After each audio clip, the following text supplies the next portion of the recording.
Hello everyone. Look at it. It's raining here now. But the thing is that I was just listening to Anita Murjani, one of my favorite person now in my life.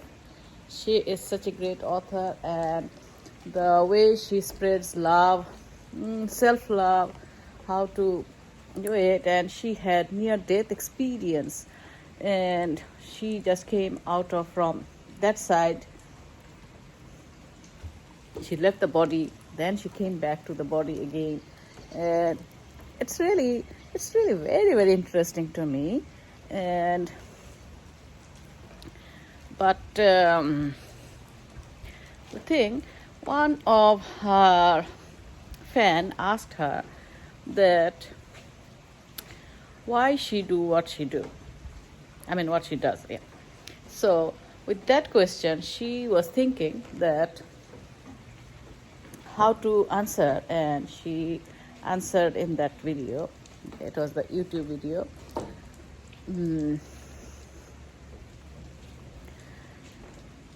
The last year when I was going through depression, and because depression was coming on and off in my life, every other year. So when I could realize that it's coming in a chain, and when you are in depression state, you can't do anything productive, you can't think productive, you can't do anything.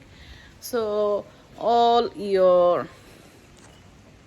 dreams is totally collapsed, totally shattered.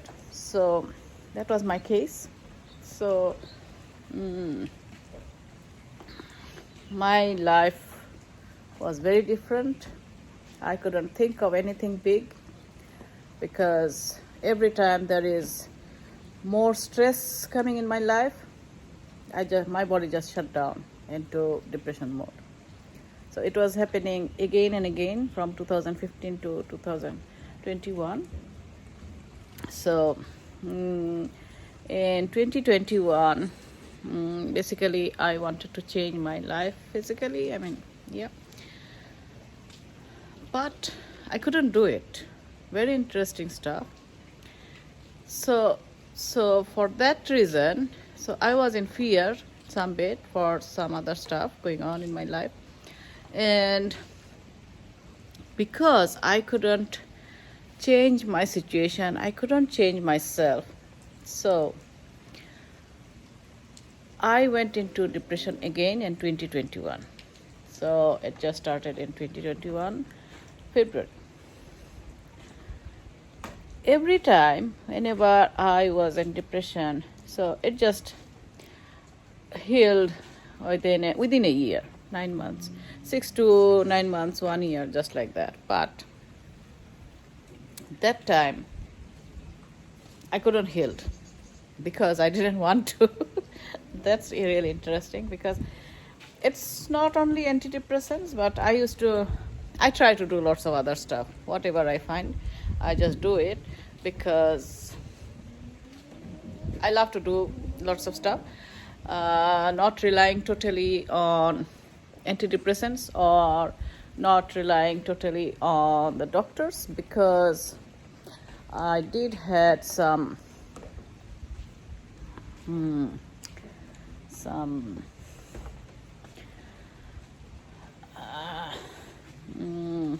rough and tough time in a way, because the doctors didn't used to believe me. So because whatever my body problems used to be in last 10 years time, especially in 2013, 14, 15, when I used to talk to the doctor, they didn't used to believe me. They used to just take the blood test, and then they didn't used to find anything, because I really improved my food habits and everything. So like cholesterol, pressure, and everything, in blood test it used to come good. So they used to say, oh, you don't have any problem with your health. But I knew, because I was facing it, I was not getting any energy to do it. And I used to feel like 80 years old, which was very depressing, because I was still in 40s at that time. I mean 40 plus, or maybe late 40s. Yeah, late 40s. But I didn't expect my life to be like that, and I couldn't expect my future life like that as well. So it was my intense desire to heal, to find out something. So I used to read lots of books, I used to watch lots of videos.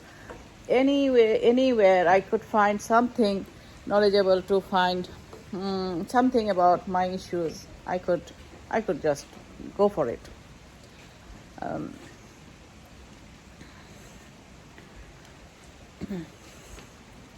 In that way, I read lots of Dr. Deepak Chopra's book. So, and all the books, he said that if you don't have any time, then you just do meditation. Then if you have a little bit more time, you do breathing exercise. And if you have more time than that, you add physical exercise like yoga, stretching. So in 2015, I was at the bottom, rock bottom. So I couldn't do anything. So I thought, okay, when I can't do anything, but the meditation is such a great tool that I could do from sitting, or sometimes I used to do lying in my bed as well, yeah, because I had to take rest because of chronic fatigue, fibromyalgia, so all this stuff. So the meditation, so I started doing meditation, and I was keep on doing meditation almost every single day in a routine way, because I had to heal myself. But the interesting stuff is, I didn't read any book, or I didn't have any testimonial that at that time that I can heal myself through meditation only. Anyway, so I was just practicing meditation every day, and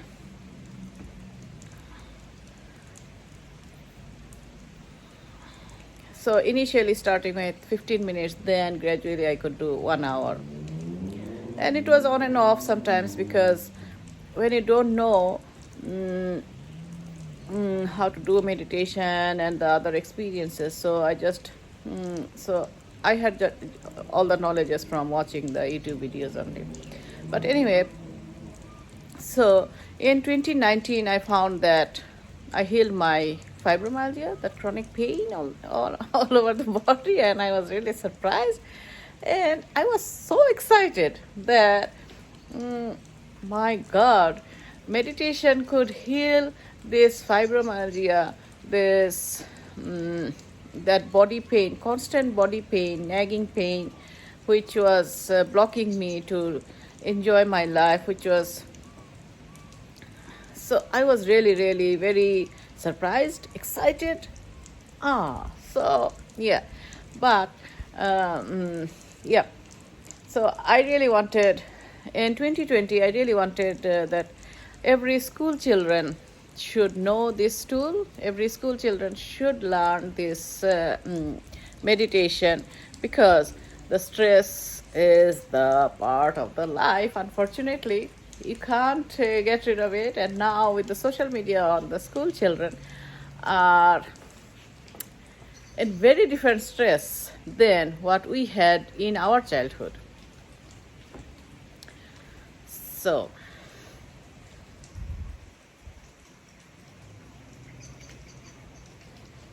anyway, so I could heal, I did heal fibromyalgia, chronic fatigue, all this through meditation. But I couldn't heal depression and depression and chronic anxiety.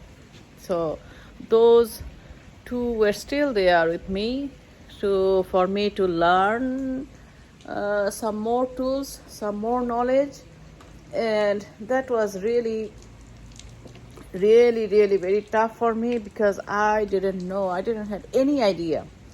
But in 2021,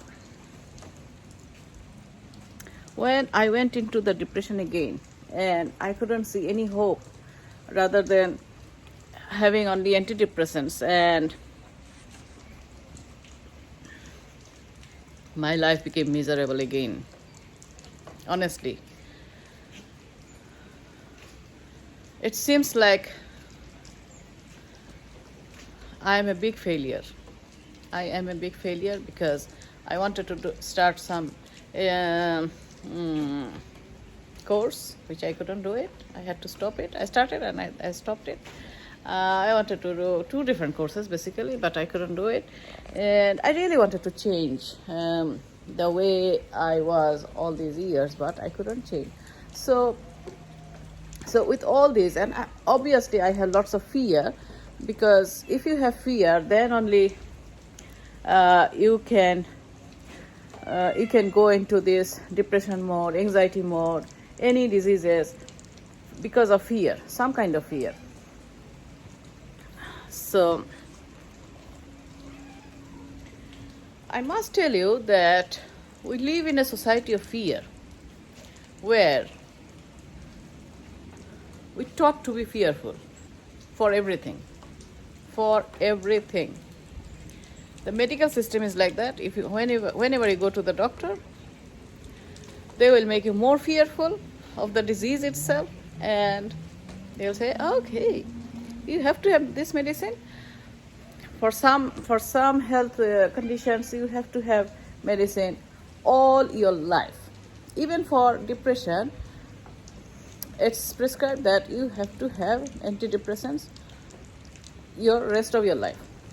But I know in my personal experience, my mother is still in depression.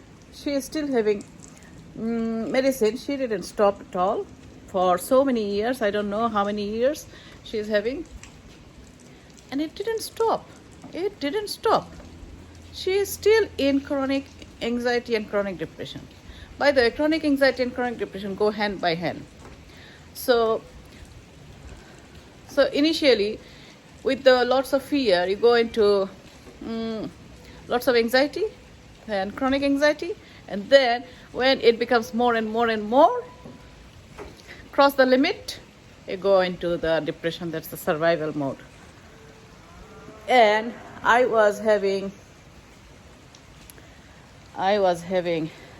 chronic anxiety and then chronic depression. So depression was coming every other year. So what happened in 2021, I was a big failure in my life, especially in front of my children. That was too much for me because I wanted to do something in front of them to become a role model, but I couldn't do it. So it was a big failure for me. I'm laughing at now, but I couldn't do it. I couldn't handle at the time. Anyway, after some time, maybe 2-3 months after, or maybe after 4-5 months, the question came to me that I wanted to change. I tried my best, but I couldn't do it. Why? I couldn't do it because before we planned something and we could do it. So I needed to know what I do, why I do. So instead of focusing on depression and anxiety, I wanted to know about myself, more about myself. That was a big question, and honestly, I didn't had any idea that whether I will get any answers about that or not. But honestly, I must tell you that when you really want to know something, burning question, you get the you get the answer through whatever medium. Maybe through some your friend, family, any video pop up, any email, anything. So you just need to be open about it that you might get your questions answered somewhere. So I think I got my answers in YouTube videos. I must tell you, books are my first friend, and second friend is YouTube videos. It taught me so much. I am really thankful to YouTube, and of course my books. My books are my first love. From my childhood, I love to read books, and I'm still loving it. And I have so much books. I have to make a library. Anyway, so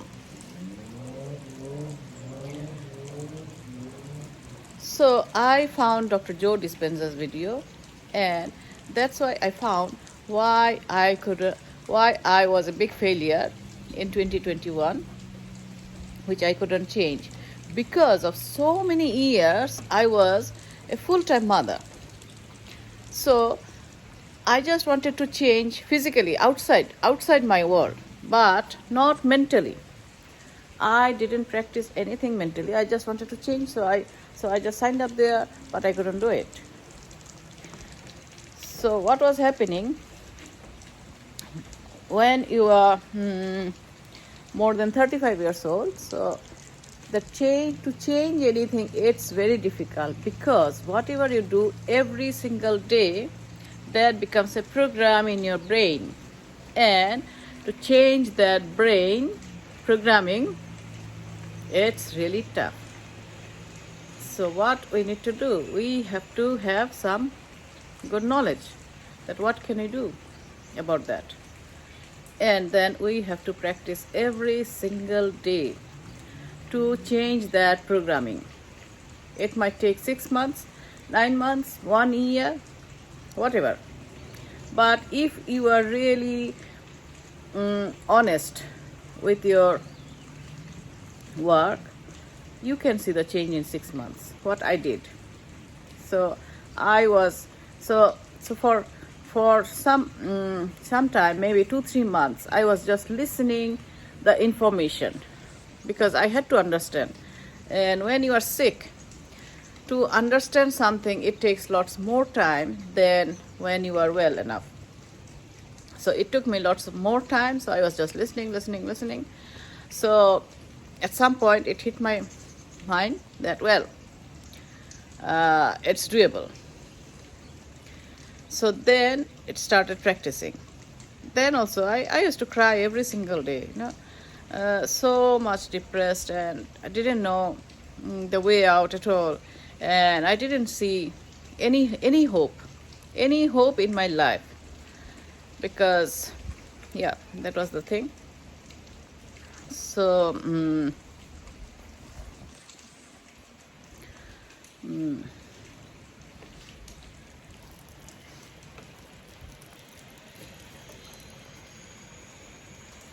there's a cat.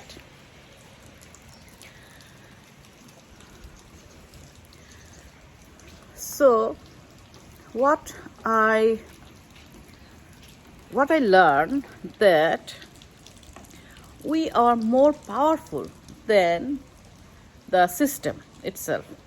We are more powerful than anything else. And we have to tap into that power, because what we do usually, we get sick, we don't do anything, we get sick, we go to the doctor, and we think that doctor is going to fix us. And doctor diagnose what is the problem and show us the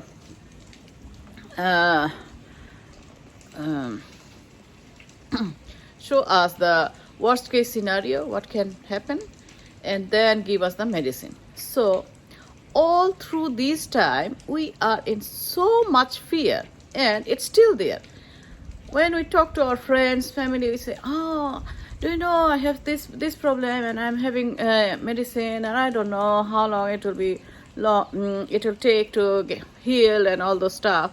So even those talking, It's so much fear. And we are spreading more fear when we are talking negatively. So, every negative thinking is affecting our body and mind, which we don't know. Thinking is a big, big thing. The way we think, every cell in our body get that message, and that way they act. So, with Dr. Bruce Lipton, what he said in epigenetics, so with all those negative thinking makes us sick.